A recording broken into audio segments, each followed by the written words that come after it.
ডোমজুরের বিধায়কের দপ্তর থেকে ফোন করে এক ঠিকাদারকে হুমকির অভিযোগে গ্রেপ্তার এক তৃণমূল কর্মী। বিধায়ক দপ্তর থেকে কোনো হুমকি নয় দাবি ডোমজুরের বিধায়ক কল্যাণ ঘোষের। বিধায়কের অভিযোগে গ্রেপ্তার চামরাইল গ্রাম পঞ্চায়েত এলাকার তৃণমূল কর্মী শুভম দাস। গ্রেপ্তার করেছে ডোমজুর থানার পুলিশ। গঙ্গাসাগর এলাকার বাসিন্দা বিশ্বনাথ পল্লীকে হুমকি, কারখানার কাজ ছাড়ার জন্য হুমকি, খুনের হুমকিও দেওয়া হয়।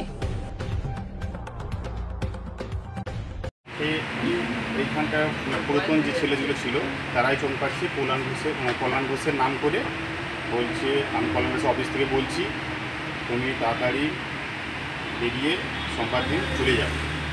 আর আমার লোক পাঠিয়েছিলাম তোমার কাছে, তুমি তাদের সঙ্গে দেখা করোনি। আমি বলছি আমি তো দেখা করবো বলে বলেছি যে তুমি আমার গোডাউনে এসে দেখা করো, গোডাউনের বাইরে আমি দেখা করতে দিতে পারবো না। আর আমি সাধারণত বাড়ির ছেলে, বাইরে থেকে এসেছি, দেখা করা হবে সামনে গোডাউনে এসে দেখা করো। বলছে ওইসব কিছু জানি না, তো আমি কল্যাণ ঘোষের লোক, তোকে যদি সোমবারের মধ্যে না বেরিয়ে যেতে পারিস তোকে আমি মার্ডার করে দেবো। এর জন্য তো আমি খুব ভয়ে আছি, আতঙ্কে আছি। তার বলছি, আমি বলছি কোন অফিস থেকে বলছি? বলে আমি কল্যাণ ঘোষের অফিস থেকে বলছি, ডোমজুর থেকে বলছি। আমাকে চিনতে পারছিস না? আমি লোক পাঠাচ্ছি, তুই ওর সঙ্গে কথা বল, নাহলে তোর ব্যবস্থা করবো। এই নিয়ে খুব আতঙ্কে আছি স্যার, খুবই কষ্টের মধ্যে আছি, কী করবো ভেবে পাচ্ছি না। তোমার নাম? আমার নাম বিশ্বনাথ পল্লী, বাড়ি গঙ্গা। কি বলবেন? আমার অফিস থেকে চমকানো হচ্ছে না, ভুল কথা হলো।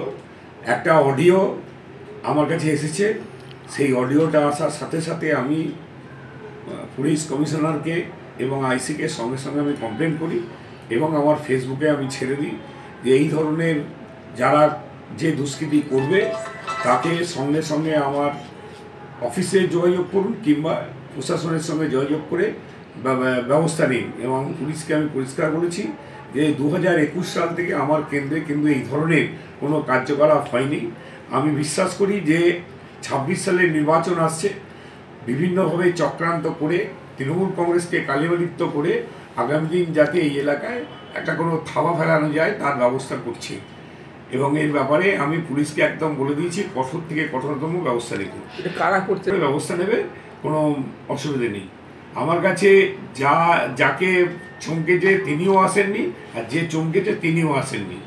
আমি এবারে পুলিশকে একদম সরাসরি সমস্ত কিছু দায়িত্ব দিয়েছি। ঠিক আছে।